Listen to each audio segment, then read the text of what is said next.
بسم الله الرحمن الرحيم الحمد لله رب العالمين وأصلي وأسلم على المبعوث رحمة للعالمين نبينا محمد وعلى آله وصحبه أجمعين.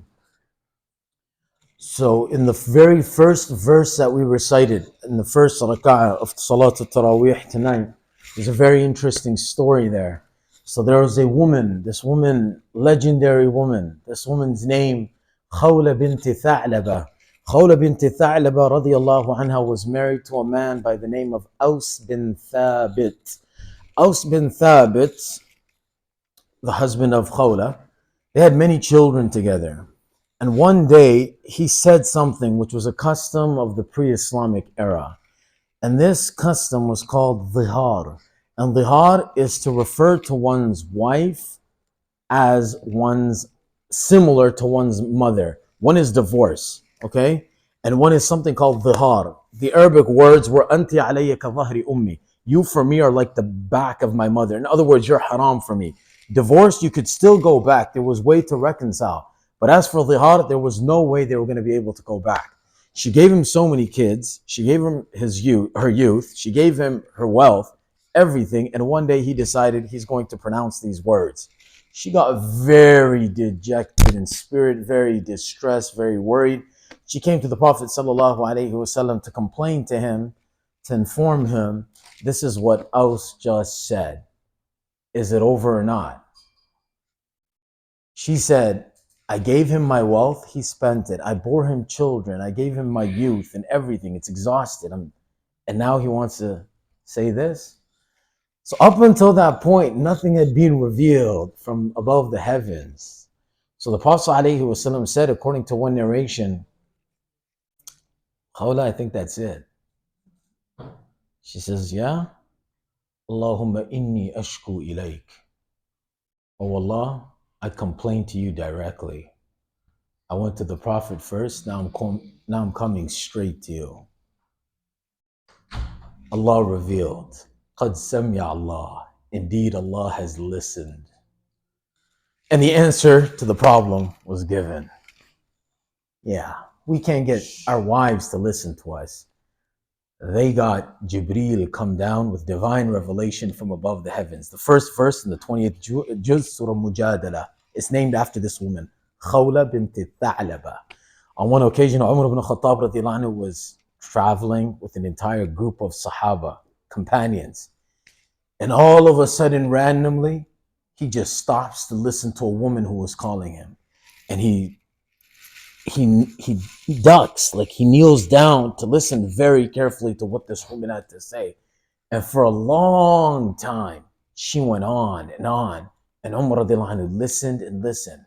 And after she was done, Umar radiallahu anhu told the group of people with him, let's proceed. The Sahaba said, Ya Amir al-Mu'mineen, what was that? You just stopped this whole giant group of people for such a long time to listen to a woman. Umar said, hold on. You know what woman that is? Allah listened to her. I would have never stopped listening. I should have listened more attentively. She had to excuse herself to leave. Otherwise, I was there till nightfall. Anyways, Qad Sami Allah. Now, Surah Al-Ikhlas. So these verses, Surah Al-Ikhlas, we told you yesterday, they were revealed when they came to ask the Prophet ﷺ about the lineage, na'udhu billah, of Allah subhanahu wa ta'ala.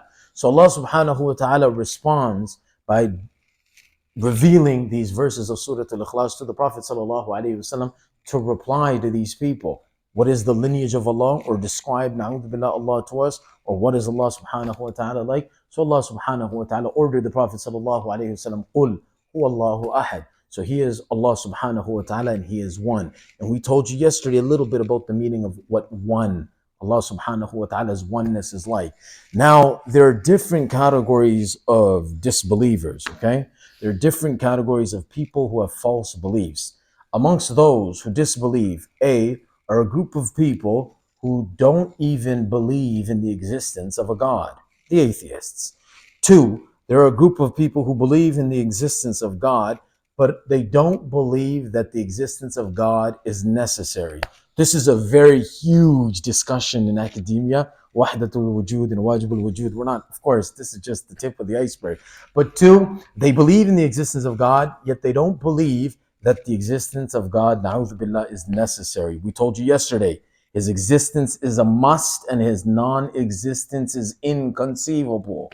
But two, they believe in the existence of a God, but his must is necessary. His existence is not a must or necessary. Three, there are those who believe in the existence of a God. They believe that God is, his existence is a must, it's necessary, but then they don't believe in the perfect attributes of Allah subhanahu wa ta'ala. Category number three. Number four, they believe in the existence of God. They believe that the existence of God is necessary. They believe in the perfect attributes of God, na'udhu billah, but they believe that there's more than one, that there's not only one, that there are other deities and other things or other gods that deserve to be worshipped other than Allah subhanahu wa ta'ala. All of these false notions, false beliefs have been vehemently refuted by Allah subhanahu wa ta'ala in Qul huwallahu ahad. That's it. He is one. No plurality, no composition, no relevant, or no resemblance, nothing. Allah subhanahu wa ta'ala is one.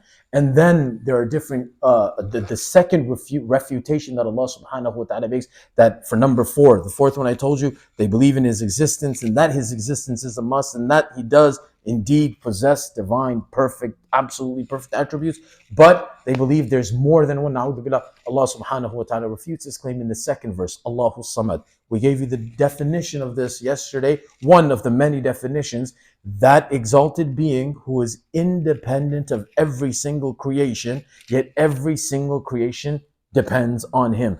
Be it the mighty archangel Jibreel alayhi salam, or a tiny little ant under a rock on a wherever it is, whatever it may be, every creation is in dire need of Allah subhanahu wa ta'ala.